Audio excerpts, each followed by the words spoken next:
What's your project exactly about? So I've done some certain projects, and this one is just about the job that I want to do later. Okay, cool. And so yeah, I'd have to go to a school Yeah. and see how they do it. I went to the wrong school, but that's not besides the point. Happens, and then you need an interview with someone who does your future job that you want. Okay. So in the sense, like the media. Yeah, yeah. So I do like the photography. I do the automotive media. That's how I call it. That's what I call it. So SLAM, Shaun Leighton Automotive Media. It used to be SLAP, Slab. Shaun Leighton Automotive Photography. Ah, okay. But I Now wanted it's to go everything. into the whole media Yeah. itself. So it's video, photography, and photography. So you're also a car enthusiast?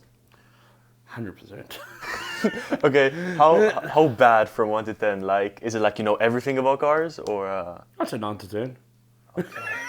No, okay, I'm still at the beginning part. No. So with me, you could put this as part of the. But this is part of the question in sense. Why I actually started it is I originally came from South Africa to here to Netherlands, and I wanted to learn. I wanted to get involved more in the car community. I came here once before when my wife was living here first and I was still visiting. So the first year my wife was getting a contract so she could sponsor me to come over to the Netherlands. But I did 1 or 2 events I went and looked at when I was visiting. Then when I got here more and found a job and got settled and COVID, because when I came beginning of 2020. Yeah. So COVID just started. But when I got more settled, and that would have been about a year and a bit later, I started finding the car events, going to it, but I never could find a proper way to connect to people, especially the language barrier. Yeah. So I've been doing this for what, a year and a half, close to 2 years now. And the main thing for me was, how do I get more involved in this? And I always had a camera in that with me in my cupboard, locked away, never used it. I never knew how to use it. And that's where YouTube came a big thing, and I got more involved in how can I capture what I see, especially to show people I know around the world. In the simple things of terms, it's brilliant how everything just connects and how you meet. Like when I went to Poland, I've just got randomly invited by someone I knew. He says, "Oh, I'll get you a ticket and this and that, meet me there." So I flew to Poland, took a rental car, went to the event. It was a 2-day event, and met some amazing people around the world because it's a very big international show. But like I said, for me, going back to it, what made me pick up the camera and that is just more wanting to show people what I see. And then from that, I've just learned to dial it in. Yeah. And my photography style, especially, it's more, don't get me wrong, I do the video and that, and I am going more and more into that, but the photography will always be number one for me. And my photography style is very different and very dramatic. Yeah. It's that dark highlighting, Yeah, I saw zone, all that. That's what I do. Like, I don't know if you know Pog. No. So Pog's more French. He's very French orientated. He lives in Belgium, but he got in contact with me. Like, I've got to send him some pictures that I did. That's what I was doing just before I came here. So I'm busy editing pictures for him and his crew to have, and that's the connection. Like, I met him a year ago at Brussels Auto Show, or Belgium Auto Show in Brussels. It moved to Ghent this year. That's where it was this past weekend. And I met the guy once and he recognized me straight away. Yeah. But also, that's why I wear the orange shoes, the cap. I've got a whole orange outfit coming. Oh, like everything bright orange? So, black here, and then orange up here. My logos, my stuff, all that's on it for these events. So I've got the test sample set I should here in the next few days. It's on its way. But it's all custom made. So it's custom printed, custom cut to me, and then sent to me. That's what I'm working on. So they're based in Greece. So that's the route I'm going, because it's BBE. Be branding everything. Yeah. You've got to be your own brand to show people who you are. That's why I go from the small events to the big events. I show people my face. Mm-hmm. Then they know who I am. Eventually they click and like, oh, we know you. Who are you? We see you there. We know there. And that's how it brings it together. Okay, so because this was actually one of my questions, the way you get fame, people to know you is just by going there and being open. So to get recognized, that would be the way of saying it, is your branding. So no one else wears orange shoes. Your biggest thing is your networking and how you look. People need to know what you look like all the time. So I always wear the cap backwards. Why?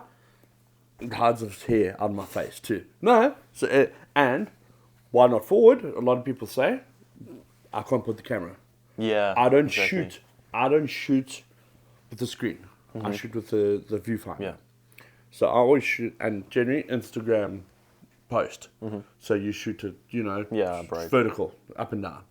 Okay, so you shoot like that. So the peak will hit. I can't do that. So hair out my face, cap. That's what people recognize me. I normally wear, like I said, I had a mechanic shirt that had slam over here and it said capturing car culture on the side. No one else wears a shirt like that.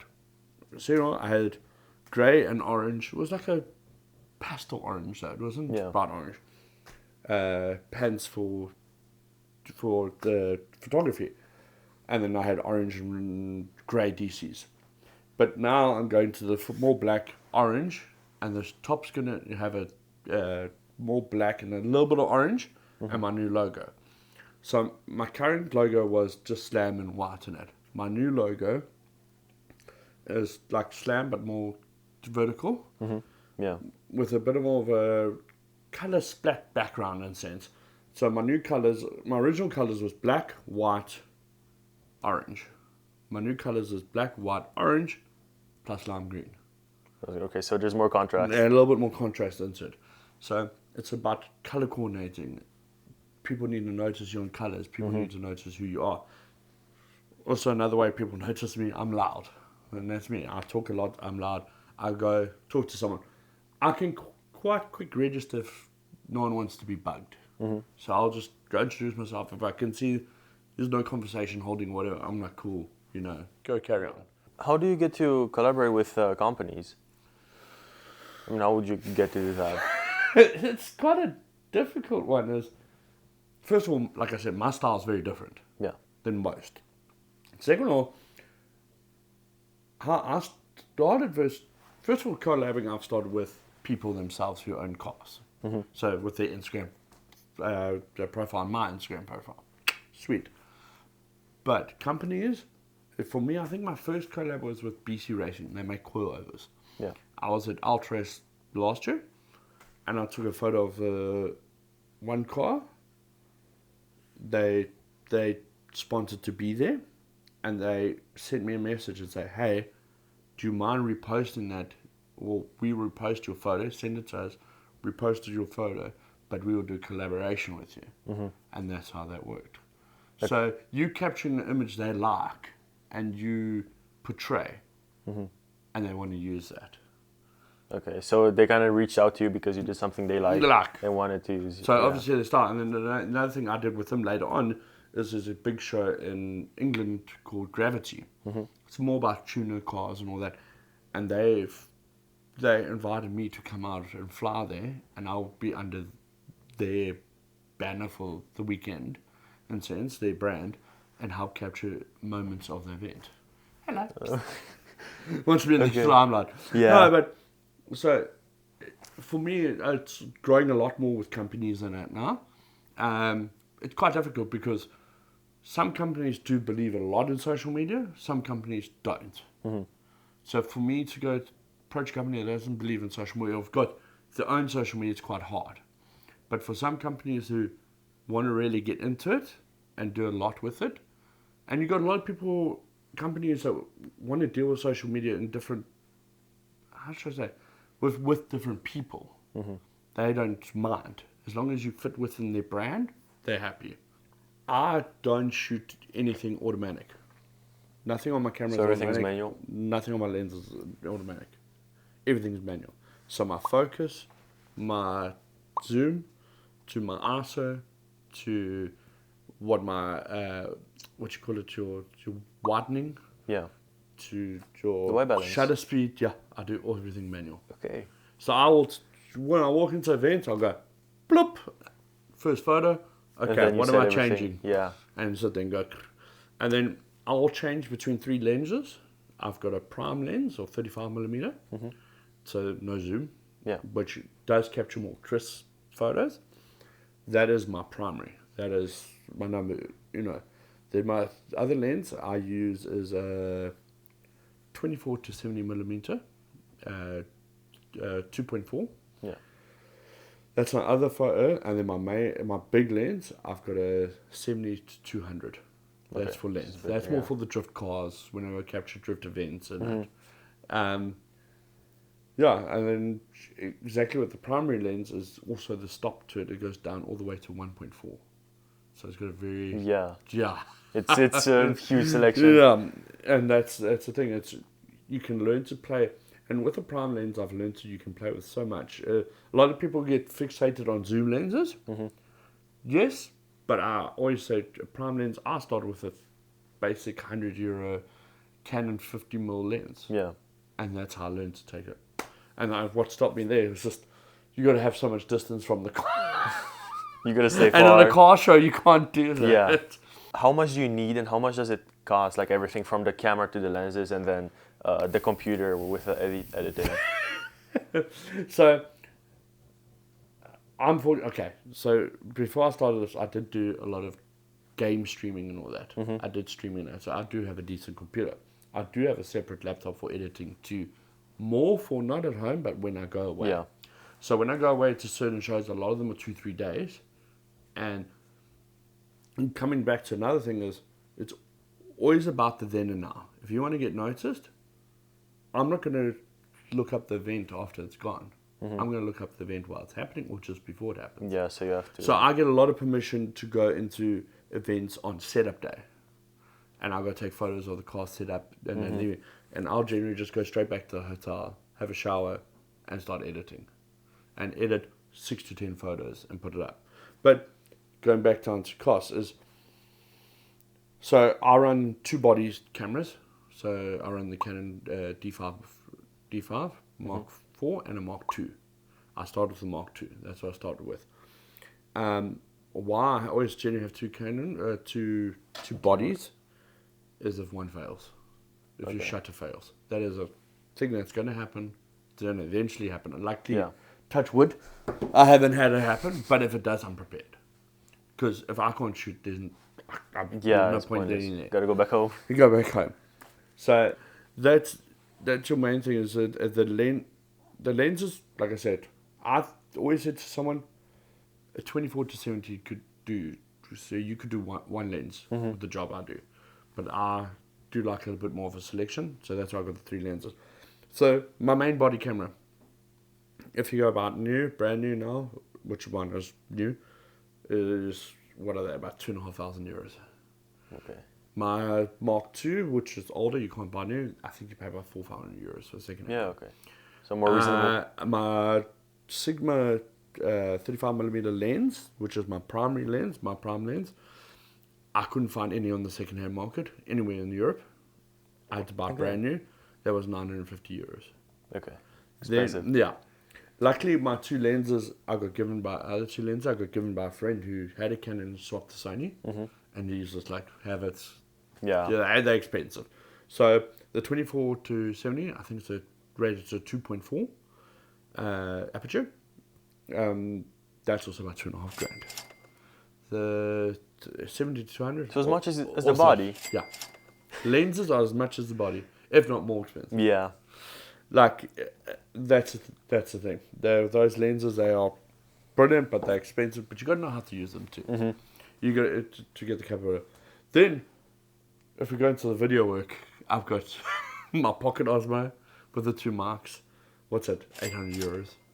Then I've got my other new one, the DJI Pocket, the DJI Action 5 Pro. Oh. That was €580. But the whole set, I think, is like €700. Yeah, okay. And then I've got 2 360 Insta 360 cameras, but I don't just use it to mount in the back of the cars. I've got it to go in the car interior. What's quite nice, you put on the car interior and you set up a pole up head height, and I take a photo with it. So it does a full 360 photo of the interior of the car. So it's something that no one reads really to see. I will be working out a bit more how to show that on Instagram. I'm busy working different ways how to do that. Or maybe like a YouTube video, not video, but more of a YouTube thing where you can do a 360. Yeah, 360 views. Yeah, you can swipe on. So that's one of the new things I'm busy with now. What I've been trying to do is connect. There's a company, I forget the name. I've been trying to connect with them. So I use the iPhones, which have a LiDAR, which has LiDAR sensors. What I've been trying to do is get in contact with a company that has a alpha software that you can scan the whole car. Yeah.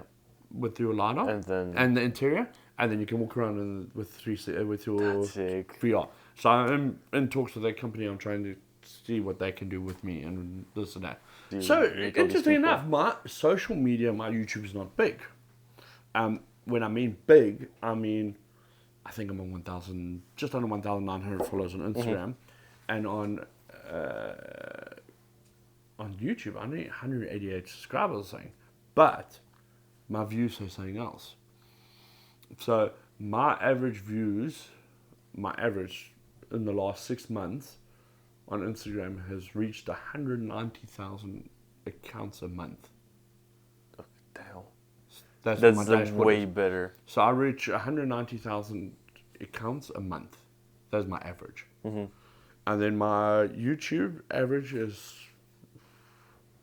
and my last video is nearly 2,000 views, and I put it up a few days ago. So from my subscriber or follower base to what I actually get views is very good.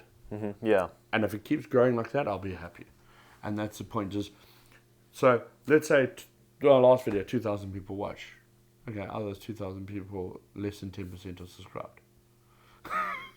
Yeah, it's a good trade, and it keeps growing. And if it keeps growing like that. So on that last video, though, I got 15 new subscribers. If it keeps like that, that's cool.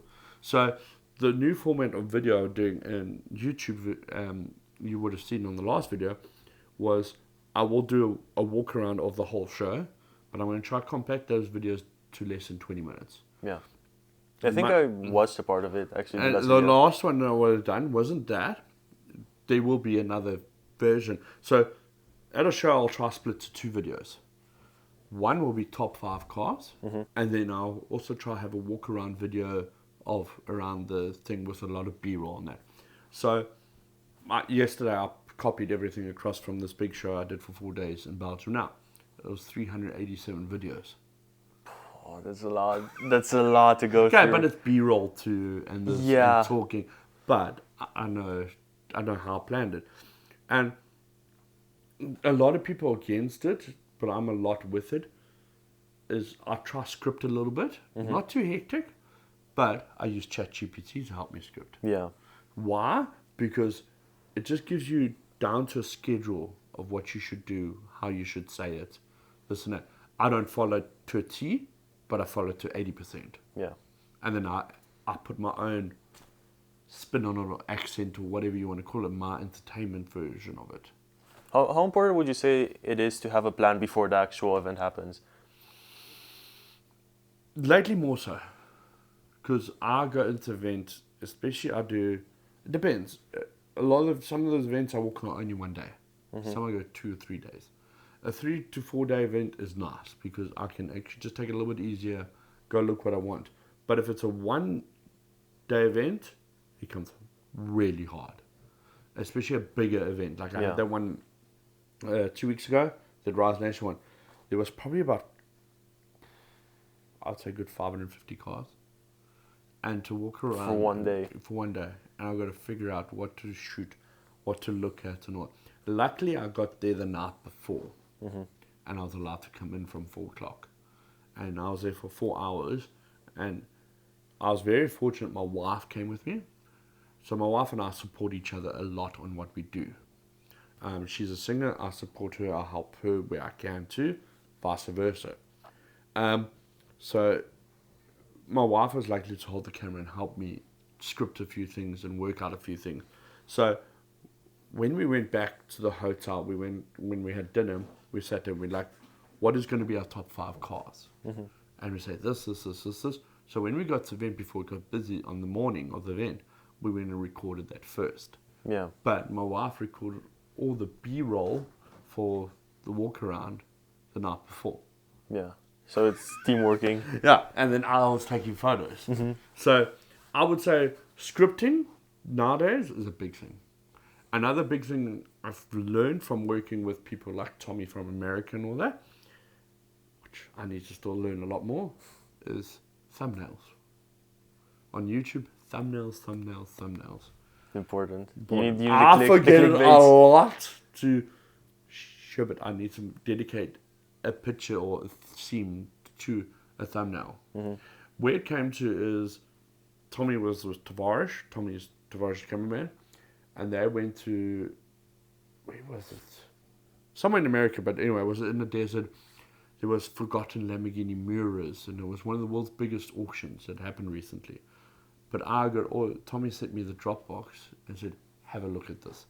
I think they took probably close to 3,000 pictures. What? And our way is going through all. How much time do you need to go through all that? Like that's. I'll come to that. So I was going through it quickly, but I could see Tavares in it set up for thumbnails. And I was like, you clever bastards. Planning is the biggest thing. And coming back to planning is thumbnails. If you're doing YouTube, I'd say thumbnails is your biggest thing. I will also, when I do pictures, let's say I'll post 8 pictures. I'll say, I think that one looks cool to be the head one of Instagram. You know, your first one you see on your carousel. I will actually go down to my wife and say, which one do you like? And she'll pick one. And I'll ask her why, and she'll be like this. And I'm like, okay, that's why. It's also having someone else's opinion that's not fully into it. Because you must remember, yes, people generally are going to come up past my profile are into cars, but they might not see what I see in the sense of the emotional value. Yeah. You need that eye candy value. And that's... Yeah. So it's all that type of little planning to get you far. Again, like I said with the video scripting. So I've got the top 5. Yes, I script my intro, my outro, and then the in-between I don't script. I'll have a plan. Yeah. So I know what I'm going to roughly say about the car. Or if I don't know too much about the car, I'll talk the basics. The very basics. And so I'll normally start with a B-roll and then talk about the car. Yeah. It'll be the video camera like me holding it. So if I'm by myself, just walking next to the car here, and I'll walk past it. And it'll be a quick 30-second, 35-second video. Yeah. So then it's both. So it's very simple. And the chances of you stumbling on words in it are very high. I wish I could take a lot of one takes. I do now and then, but often not. Yeah. So and you have the whole crowd staring at you, looking at what you're doing. You're like trying to move everyone out the way. Yeah. Because also, you don't want to get people too much in your shot anyway. But sometimes you got no choice. Yeah. How well would you say like this job pays or can pay? In further. For me, right now, I'm in the beginning stages. So for me, it's still building. But I know with some of the top guys in the world, like you look at one of the inspirations, one of the top people I look at. Fortunate enough, I've met him. His name's Larry Chen. You can go look him up. I really do. He's probably the number one. I would say to me, the number one auto media photographer in the world. He does all the sports car commercials for Nissan in America.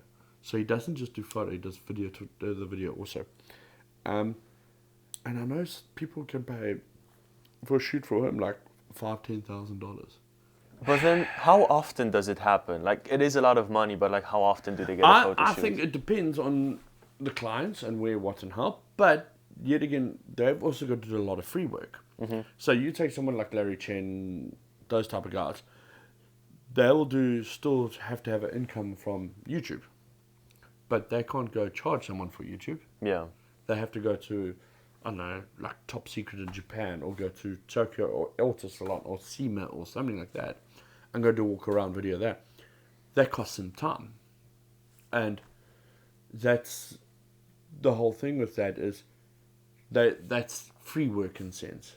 So I'm getting a lot more into owners with cars. I've started about a year ago, but I just never fit in with schedule. Now I'm making it more of a primary thing.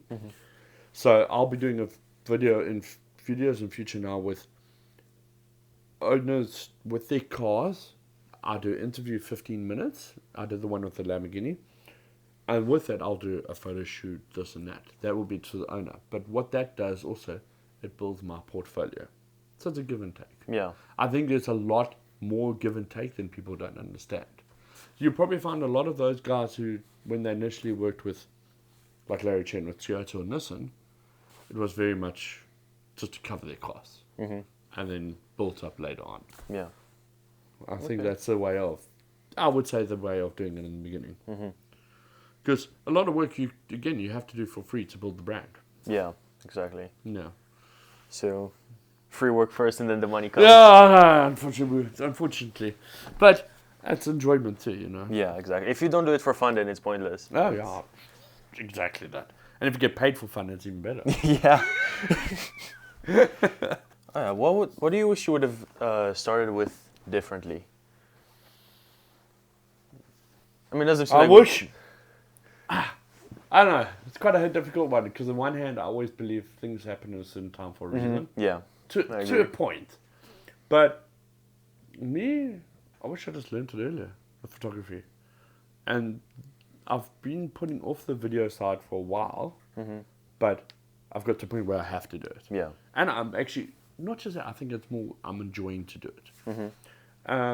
Especially like the rolling shots and stuff like that. It's totally different. People don't do that. I don't really like the idea of someone hanging out the back of a car, but that's where I have the little Osmo and it clicks onto the back of my car with a suction cup, and I have a screen that sits on the passenger side, and I'll get someone to drive and I'll sit on the passenger side and I'll highlight the car and watch the rolling shots and that. But yeah, I just wish I picked up the camera setup even before I moved. Moved to the Netherlands and learned it, because it's been one of the funniest experiences I've done. As I love creative, I love artistry in the sense of music, art itself, people painting, drawing, stuff like that. I can't do any of that. My artwork is literally the photos. How do you find information about all the car meets? Like, Originally I battled. Originally I really battled to get into it and figure out where to do, and I heard Facebook. Facebook was probably the first one I saw events happening, this and that. And luckily now I'm well connected with a lot of guys who go to events, so I hear about events a lot. But in Netherlands itself, the guys who run majority of the events is called 402 Automotive. I think they run 25 events a year. Okay, so there's not and that with many. them, I get a phone call if I'm not there. They're very much like family to me. A lot of their guys. I work a lot with the media guys. I'll work with the owners a lot too. And they're like, we're having this event, you're coming. Cool.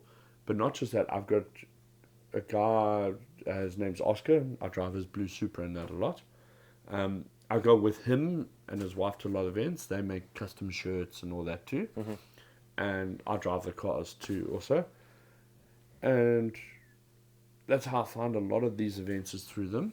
And then again, I come across it oddly on Facebook or Instagram adverts. Yeah. Because obviously my profile's built towards car stuff and photography. And then I get notifications through adverts and that now. Yeah, so just looking it up, kind of. Yeah, and then I'll get an odd phone people. call and be like, oh, you're coming to this event. I didn't even know the event existed, you know? And then also being connected again to the other photographers and that they cover those events too, or help with the head of media, and I'll get a phone call saying, hey, do you want to come help us cover an event? And then that's what I do. Okay. Yeah, interesting. A lot of Europe in car terms is a lot bigger than people think. It's crazy, especially Netherlands. Netherlands is you think of a small little country, the car stuff is wild, yeah. And then, like I said, Germany has, but unfortunately, Germany and Belgium have got very strict police laws. So the guys with modified cars, and especially, I think it's not dying, but it's got its limits. Not like Netherlands, where the cops aren't so strict here. As long as you're not doing burnouts and that, the cops don't care. Yeah. As long as you're not causing trouble, the cops don't care. I think... if you drive a fast-looking car, fine. Yeah. As long as you're doing it 100 km an hour, no problems. I think Switzerland, right? That's next to France? Yeah. Yeah, Switzerland. Switzerland's bad. I was there, and like in 20 minutes, I saw 2 Aventadors. Yeah. And I'm like, where? Why? Yeah, Switzerland's got a lot of... there's Switzerland. Sweden, I'm thinking of this top. Switzerland. I've been to Switzerland. I was in the main... Oh, what's the head city? The main city. I forget what they're in, right? I would say... And you just see Ferraris, Lamborghinis, all that. Not so much modified cars, more than the supercars because it's money. It's money. But I would say the country for the most supercars is probably Germany. Germany sells a lot of supercars. I think Germany is one of the biggest countries with the most Koenigseggs in the world. And that's where one of the big Koenigsegg head dealers is called Esser Motorsport. Esser. ESSER, Esser, and they're the biggest showroom in the world for Koenigsegg's. I've got to go do a shoot there probably in the next 2 weeks. Okay, so all around the world. Well, that's what it is. Yeah, fun. And you must remember, Koenigsegg is what, 4.25 million euros. It's a lot of money. Oh, the problem is you're very scared to stand next to those cars. I did a shoot last year, Belgium also was. I was allowed to go close to the car and more in it and that, and was a Aston Martin Valkyrie. So Aston Martin Valkyrie, it looks like a Formula 1 car with a roof, basically. The thing is, the car on its tub, so you sit here, on its tub on a monocoque, it's got a piece of like downforce wing that comes out on the side, so near your foot before you step in. Problem is that's part of the carbon tub. And if you touch and break that, it's 1.3. You're done. 1.3 million euros for a new tub. Like 5 feet away from the car. Pull out the 70 millimeter. When you have cars like that, you've got to be careful. Yeah. That's why, talking like safety, if I go to cars like, I normally carry a backpack, it's a bigger one than that one. When I get close to cars, especially when I want to shoot cars like that, no matter what car actually, but I want to get closer to it, I take my backpack off because I can't always wear swinging. Yeah. Second thing, a lot of people have lanyards for their cameras. I have a strap. It's a clip strap. It's a magnet one also, but I have it on tied on my hand. So my camera loose comes out my hand. If my hand gets bumped, it goes and it stops here. Yeah. So it's so I don't drop it on someone's bonnet or something like that too. Same with my other camera that I have that straps to the back of the car. I've got actually safety lines, 2 safety lines that run from inside my boot to the camera and the plug to the camera, one to the camera and one to the tripod. The suction cup. Suction cup. Okay. To the suction cup and crisscross. So if that comes loose, worst thing it's going to do is hit my car. Yeah. It's not going to hit someone else's car. No, okay. Also, if the police stop me, they're going to be like, what happens if it comes loose? Not that someone's bicycle can come loose, but it's more secure. Yeah. So that's the point of that. Super. So there were Valkyries, McLaren P1s, McLaren Senna GTRs. That's so sick. And what's cool is I've been again being with my friend Oscar that has the Supra now. I've driven those tracks with those cars. So really? Not fast. Don't get me wrong, not 100 k's an hour, probably like 130, 150. Yeah, but not pushing the limits. No, okay. We're keeping up with the pace car. So there's a pace car that takes us around. So what happens is 4-2 Automotive, they do what they call a parade lap. So they'll do a couple parade laps with cars they think would look good as a head title. And they'll have the camera crew in the van strapped in, and they'll have a pace car, so the safety car. Yeah, the safety car too. And the safety car will go ahead, and one car will go here, camera crew will take photos as they want, it will call a pass, and it'll go behind the safety car. Yeah. But sometimes the safety car wants to see your limits too, bro. So then We've done that. This is you. And then sometimes the safety car will pull in and you flipping haul it. Yeah. And we've done some fun stuff with that. What's the most expensive car you've driven? Driven?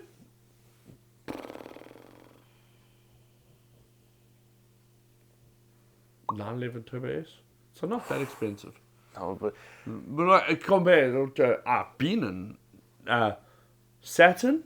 I've sat in Koenigseggs and that. Not driven, not driving, No, okay. but But, just sat yeah. in. Driving that? Huh. The odd Bentley, the odd Aston Martin, stuff like that.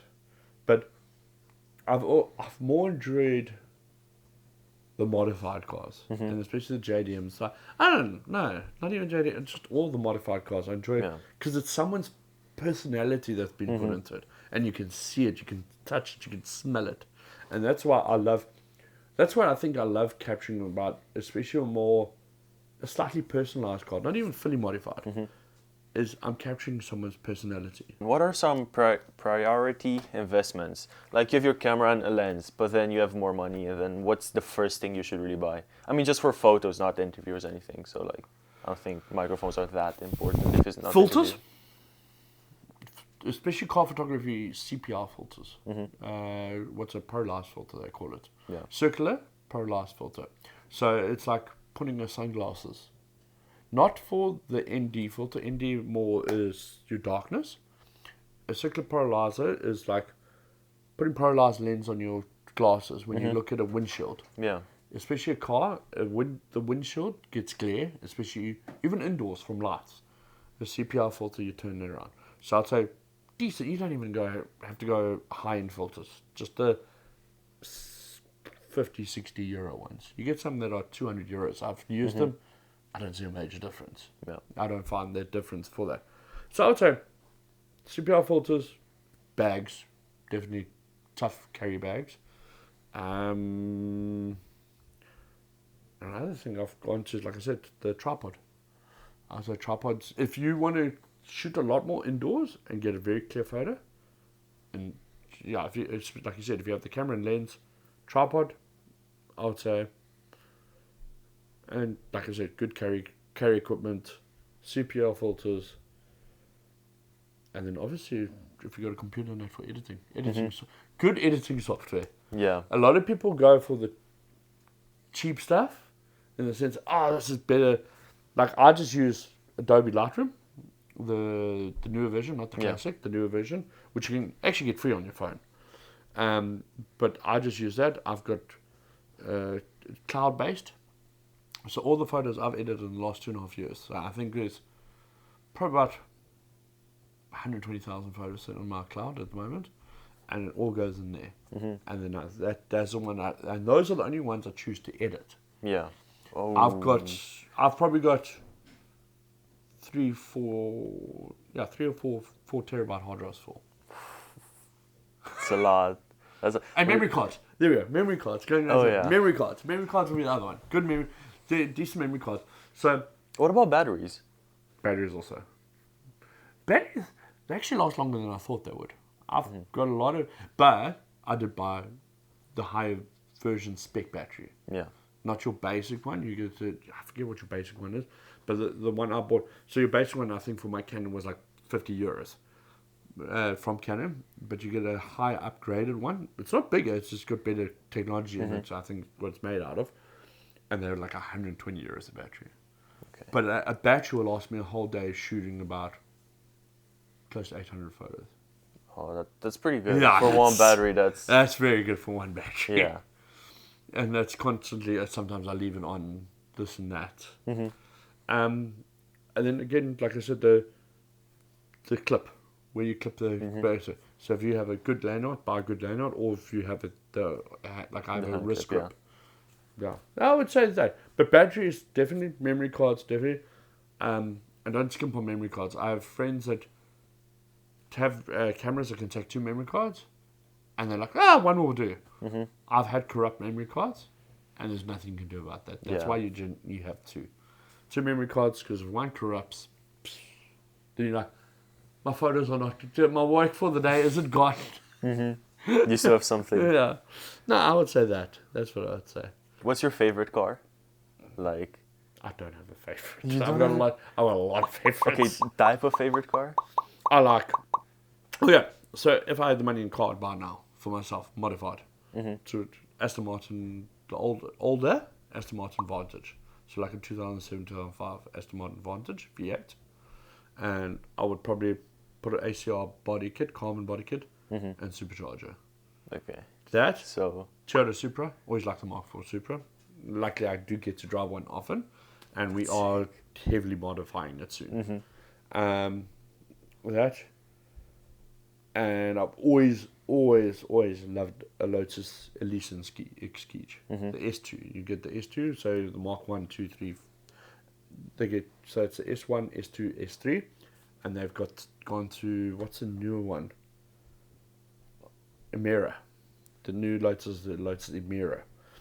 I like the Lotus Exige S2, which used the Toyota 4-cylinder motor supercharged. Which was nice. It's a fiberglass little car. Uses an easy Toyota 4-cylinder motor you can maintain yourself. And there we go. That's all you need. yeah. Very simple, lightweight. I do believe in lightweight for track. So for track use, I'd say that. Toyota Supra and the Aston Martin, a lot of people are, sports cars. No, they're not sports cars. They're GT cars. They're nice for just sitting and cruising. Even a Toyota Supra, everyone thinks track car. It's actually quite a wide, big car. Yeah. They're very good for GT type of driving. Okay. And yours? GT3 RS. Okay, It's Porsche. got a I do real like a Porsche. GT. That is a nice car. There's nothing wrong with the Porsche GT3 RS. When I was still in South Africa, I restored the old Porsche, what was it, 928. 924? 928. The big V8. The ugly looking one that people originally don't like. But it was a very nice car. Again, a GT type car. Yeah. I Or do, the Spider. The Spider's called, yeah. which one's Spider? I think RS4 Spider. It's based off the Boxster. I think so. Yeah, I know it's it is got a a weird Spider roof. magnet. It's got a weird roof.